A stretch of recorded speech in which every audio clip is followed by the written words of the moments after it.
Você não faz ideia da quantidade de gente que escreveu para mim perguntando a minha opinião a respeito do tal Campo de Morango, né? O clipe da Luísa Sonza, do disco novo dela. E eu resolvi fazer esse vídeo para falar a respeito disso. Presta atenção.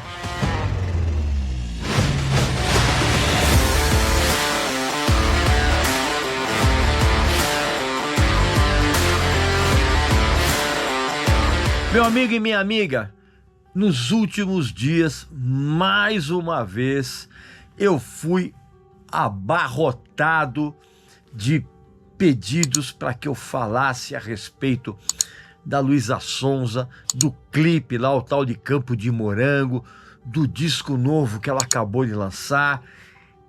Vocês não têm ideia da quantidade de gente querendo a minha opinião a respeito disso, cara.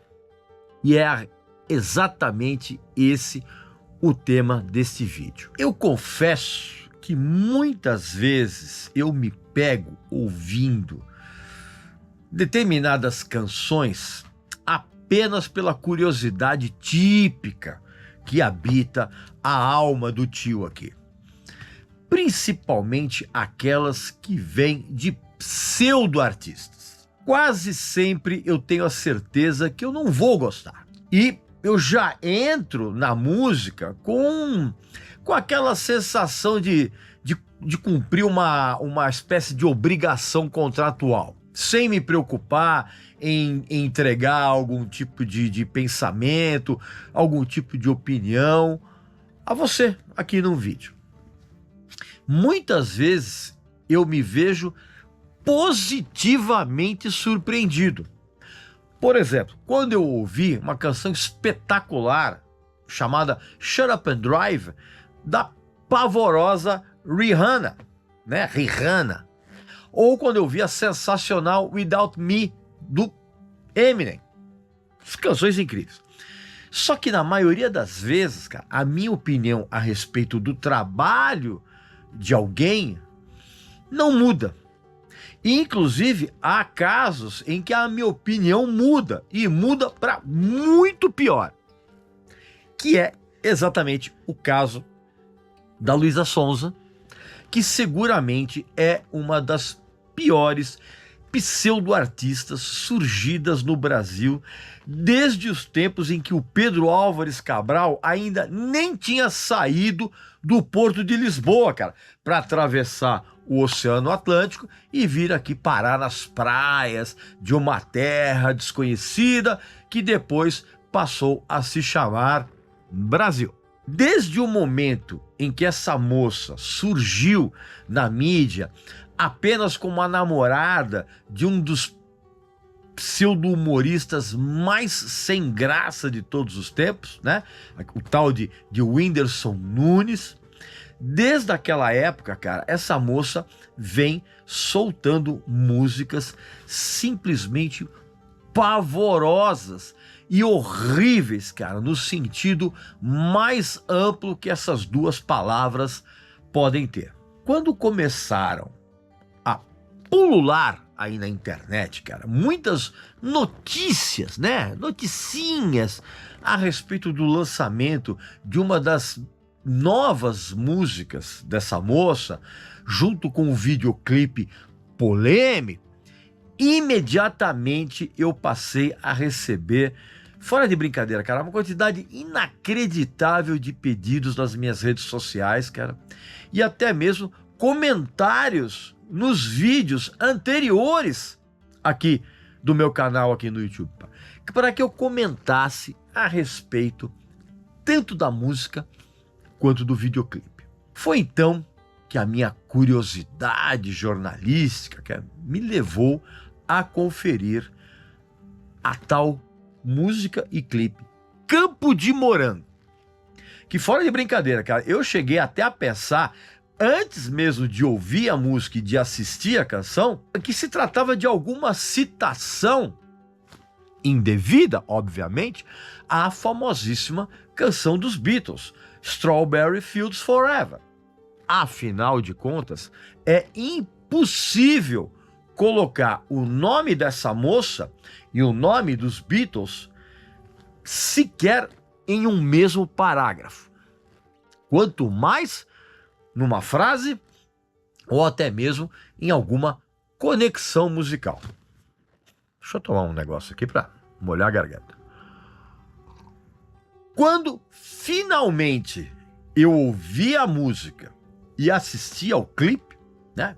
Campo de Morango, eu fui tomado, cara, por uma sensação de horror indescritível, e ela não tinha absolutamente nada a ver com qualquer conexão entre a fruta, né? O morango, que simboliza falicamente a glande, né?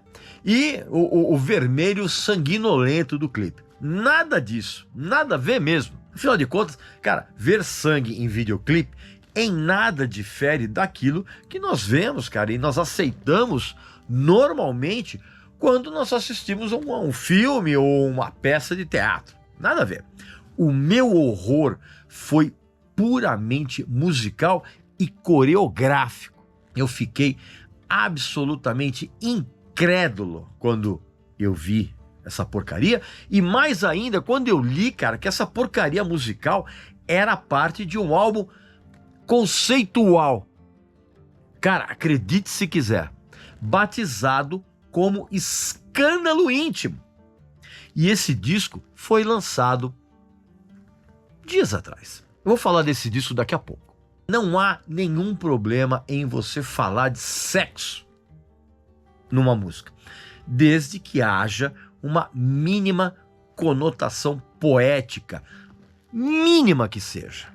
E não é o caso do teor sexual completamente rasteiro dessa diminuta pseudo-canção dessa moça. Essa música tem pouco mais de 1 minuto. Curiosamente, foi divulgado que o clipe teve tantas críticas que a Luísa chegou a perder 100 mil seguidores após o lançamento dele.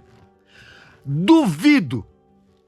É claro que foi a velha e surradíssima estratégia para turbinar ainda mais a visualização do clipe e a audição das canções no serviço de streaming. Só que muita gente caiu nessa velhíssima armadilha da polêmica. Pior ainda, para muita gente, há no videoclipe várias conotações e referências escondidas. Tipo, os morangos representando o desejo sexual, os morangos esmagados significando sangue, dor de ser reprimida sexualmente, de abuso e até mesmo representação de espíritos do mal, pactos com o tinhoso, súcubos, íncubos, perdição, gente dizendo que meu malvado favorito significa uma referência a Lúcifer, e até mesmo a frase vai tomar meu suco, significando que um espírito do mal vai se alimentar do ectoplasma da pessoa. Cara, um monte de bobagens, uma doideira generalizada. Deu a impressão que todo mundo virou evangélico especialista em forças do mal, cara. Um festival de bizarrices. A música em si não justifica tamanho burburinho e a estratégia usada para criar essa polêmica, cara. Porque essa música tem pouco mais de 1 minuto, acho que 1 minuto e 16 segundos de duração, cara. E é um troço absolutamente medonho, com uma letra de cunho sexual tão poética quanto uma lata de lixo enferrujada. Simples assim. Basta você ler, né, a letra da canção e você vai entender o que é que eu tô dizendo aqui, cara. não há espaço e não há tempo para qualquer análise mais aprofundada desse troço. Só que eu sou um cara que eu adoro álbuns, né? E eu gosto muito de analisar a obra de alguém pelo viés do álbum. Então eu tratei de ouvir o tal disco conceitual, né? O Escândalo Íntimo, que segundo a própria pseudo-artista, abre aspas, narra uma história dividida em 4 partes que representa os principais estágios de um relacionamento, que são paixão, amor, decepção e superação, né? Fecha aspas. Esse conceito, né, poderia soar muito bem nas mãos de grandes cantoras verdadeiras, né, donas de um mínimo de um intelecto e de referências literárias, por exemplo. Só que esse não é o caso da Luísa Sonza. Só que você sabe também que a minha sinceridade, ela é inegociável. Aliás, tanto ela é inegociável que eu vou recomendar aqui pra você, cara, que você assista um show, assista um vídeo, ou o que quer que seja, cara, de uma banda muito legal, chamada Banda Viva a Noite, tá? Inclusive, eu já assisti algumas apresentações dessa banda em algumas ocasiões em que eu participei de eventos corporativos, cara, em que essa banda foi contratada e eles tocaram lá, cara. Eles eram a banda, lembra a banda do Pânico na TV? Né? Lembra? Era aquela banda, exatamente. Eles chegaram até aparecendo Altas Horas lá da Globo, lembra? Pois é. E sempre que eu vi essa banda em ação, eu assistia a um show muito divertido, com um repertório muito variado, muito bem escolhido, uns arranjos próprios muito legais, todo mundo tocando e cantando muito bem, pra valer, sem playback, sem essas trapaças todas que a gente vê por aí, com cenários bacanas, figurinos muito legais. Inclusive é uma banda que é perfeita para esses eventos corporativos, essas festas de firma, e não aquelas bandas de baile chatíssimas, né, que fica todo mundo tocando, prestando atenção na partitura e não tem carisma nenhum. Por isso que eu sugiro que você siga a Banda Viva a Noite lá no @Banda Viva a Noite e aqui no YouTube também, cara. Ó, recomendo, é uma banda bem legal. E é por causa dessa sinceridade inegociável, da qual eu não abro mão de jeito nenhum, que eu vou afirmar agora, neste exato momento desse vídeo, algo que você vai ficar de queixo caído, mas que é a verdade. O álbum Escândalo Íntimo da Luísa Sonza não é péssimo. É exatamente isso que eu falei. O álbum não é péssimo. Por incrível que pareça, ele tem bons momentos. Incrível, né? Mas é isso. O disco tem falhas? Obviamente que tem. Principalmente na abordagem completamente rasa das letras em termos poéticos, cara, tá? Embora essas letras, elas estão muitos patamares acima das bobagens, cara, que a própria Luísa e as outras colegas delas soltaram anteriormente. Inclusive, eu me arrisco a dizer, cara, que os fãs debilóides da Luísa Sonza, cara, vão olhar para essas letras e vai soar tudo incompreensível.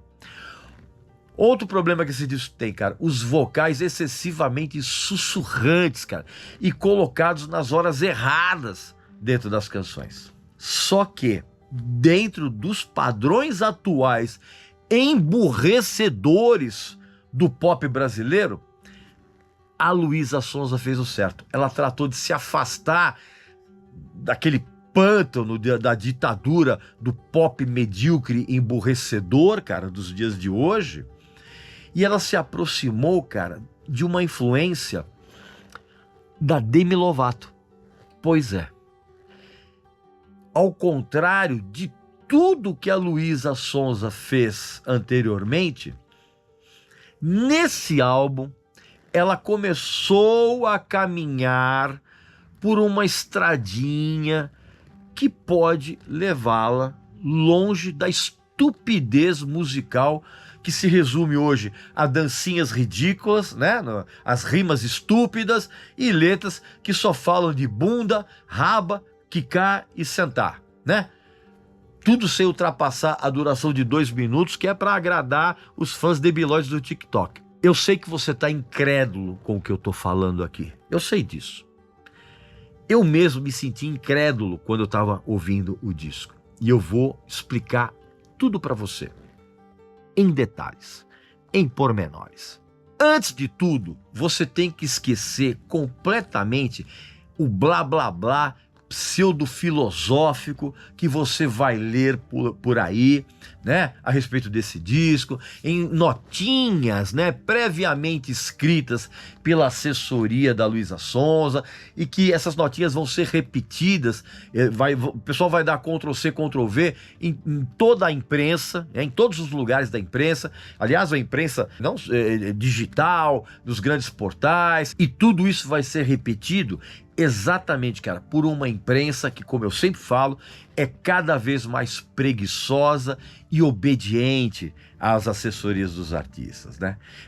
Vocês vão ler coisas do tipo que o disco é o resultado de uma viagem na mente da artista, passando pelo consciente, pelo subconsciente, pelo inconsciente, e vão explorar os acontecimentos tangíveis da vida dela, ao lado de angústias, inseguranças, autossabotagem, crise de pânico, sonhos sombrios. Cara, tudo conversa para boi dormir, como dizia a minha saudosa mãezinha Dona Irene. Conversa fiada. Agora, uma nota de excelência precisa ser dado logo de cara. E esse destaque tem que ser dado ao trio de produtores, diretores musicais desse disco, cara. Douglas Moda, Roy Lenzo e Tommy Brown. Esses 3 produziram esse álbum lá em Los Angeles, e eu tenho certeza absoluta que esses profissionais tiraram leite de pedra. Parabéns para eles. Por quê, meu amigo e minha amiga? Quando você vai ouvir o disco, esse disco ele começa com uma vinheta meio jazzística, que inclusive é batizada com o título do disco. E aí depois surge uma guitarra levemente distorcida, pontuada por uma levada clichê de pop atual, numa canção intitulada Carnificina. E essa música ela poderia até soar interessante na experimentação sonora, cara, se não fosse pela letra fraquíssima e pela própria Luísa. Ela deveria ter colocado uma vocalização mais intensa em termos de agressividade, que essa música pede, inclusive. Depois vem uma outra música chamada A Dona Aranha, que tem uma base instrumental que regurgita todos aqueles clichês do pop atual e inclui aquela vocalização sussurrante dela e de uma letra que, na verdade, beira a pornografia pura e simples. Negócio horroroso. E aí, então, vem a primeira boa surpresa desse disco. E ela aparece numa canção intitulada Luísa Manequim, que, na verdade, essa música ela usa um sample de um antigo e ótimo samba rock do cantor e compositor Abílio Manuel, com esse mesmo título, e é a última faixa do lado B, cara, de um álbum dificílimo de encontrar, inclusive, principalmente em bom estado, um disco intitulado Entre Nós, em 1972, que eu tô atrás desse disco há muito tempo e até agora não consegui encontrar em ótimo estado. E essa música tem o sample dessa canção, e ela serve para conduzir a música da Luísa para uma seara pop pesada, muito inspirada exatamente nessa nova fase roqueira da Demi Lovato, cara. Essa música foi uma surpresa pra mim. Aí depois tem uma outra, cara, que é uma balada genérica chamada Romance em Cena, que ela poderia estar nos serviços de streaming aí, dessas pseudo-cantoras que existem aos montes no Brasil, como a pavorosa cantora Marina Sena, que inclusive participa dessa música, dessa canção, uma balada chechelenta, bem ruim.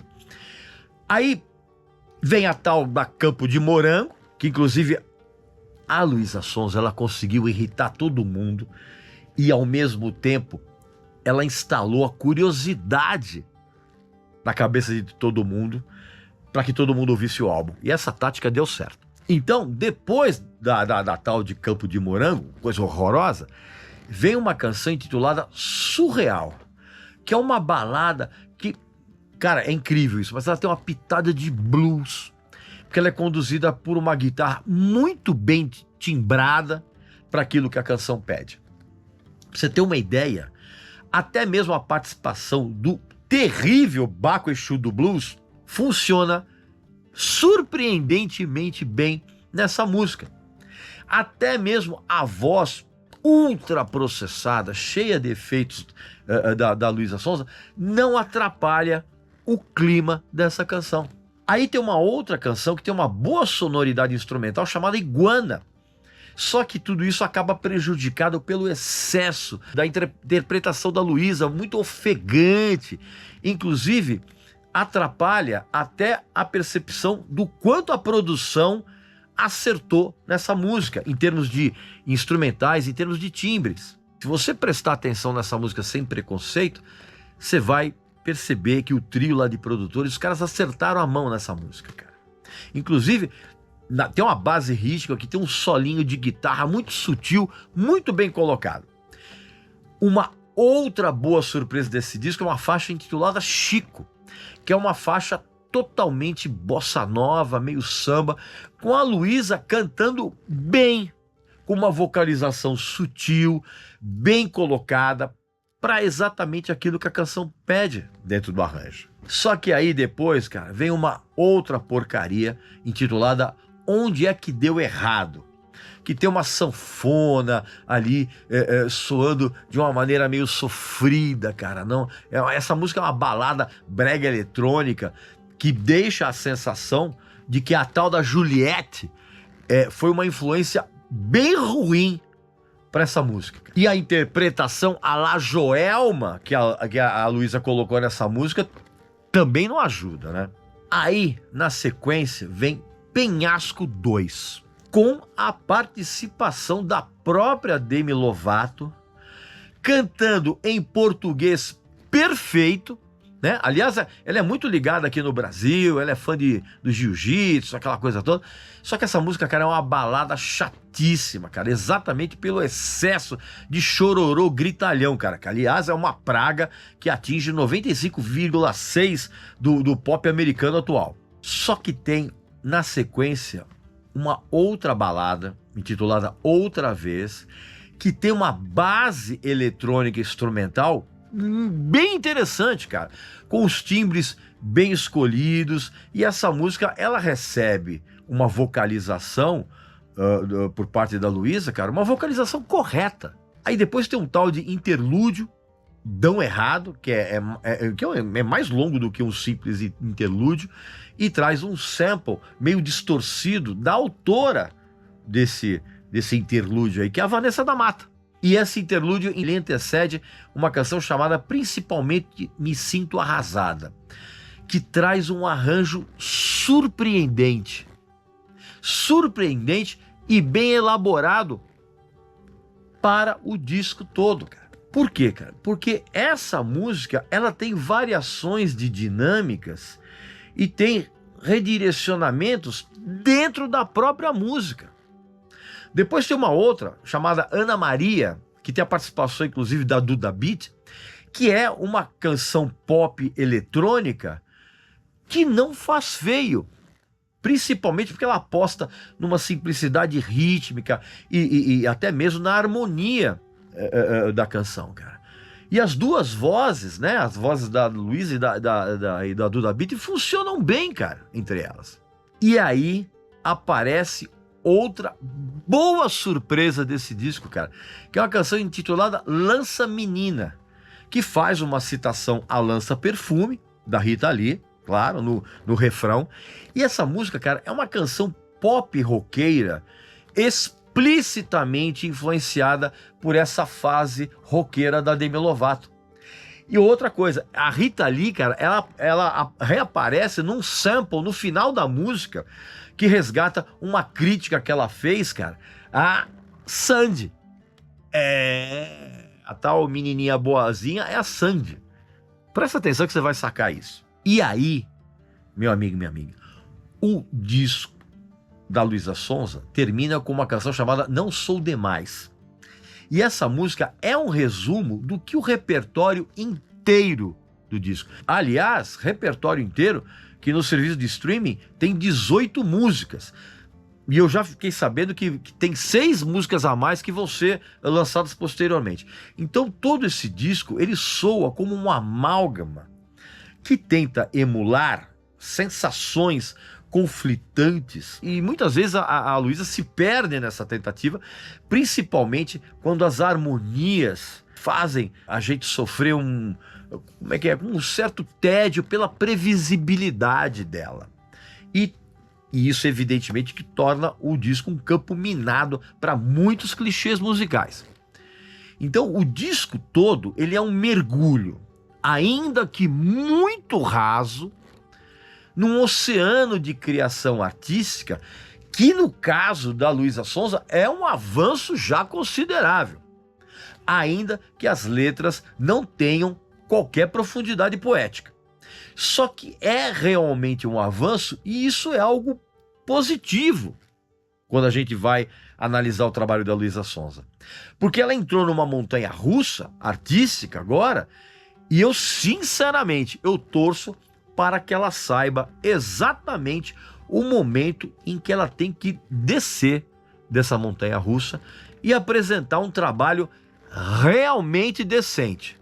Ainda não foi agora, mas acredite se quiser, meu amigo. Esse disco não é péssimo. Tem alguns bons momentos, como eu já contei aqui para vocês, tá bom? Pois bem, meu amigo e minha amiga, essa é a minha impressão, a minha opinião a respeito desse álbum da Luísa Sonza, né? O Escândalo Íntimo. Aqui nos comentários, ouça o disco e comenta aqui o que você achou desse disco, tá? Sem preconceito. Também não esqueça de clicar aqui na descrição do vídeo e acompanhar a banda Viva a Noite, que eu recomendo, e evidentemente que você também não vai esquecer de ficar sócio do nosso clube de membros VIP, que você sabe que tem um monte de material inédito e exclusivo para você, tá bom? Então um abraço, saúde para você, para sua família, para seus amigos, e até a próxima.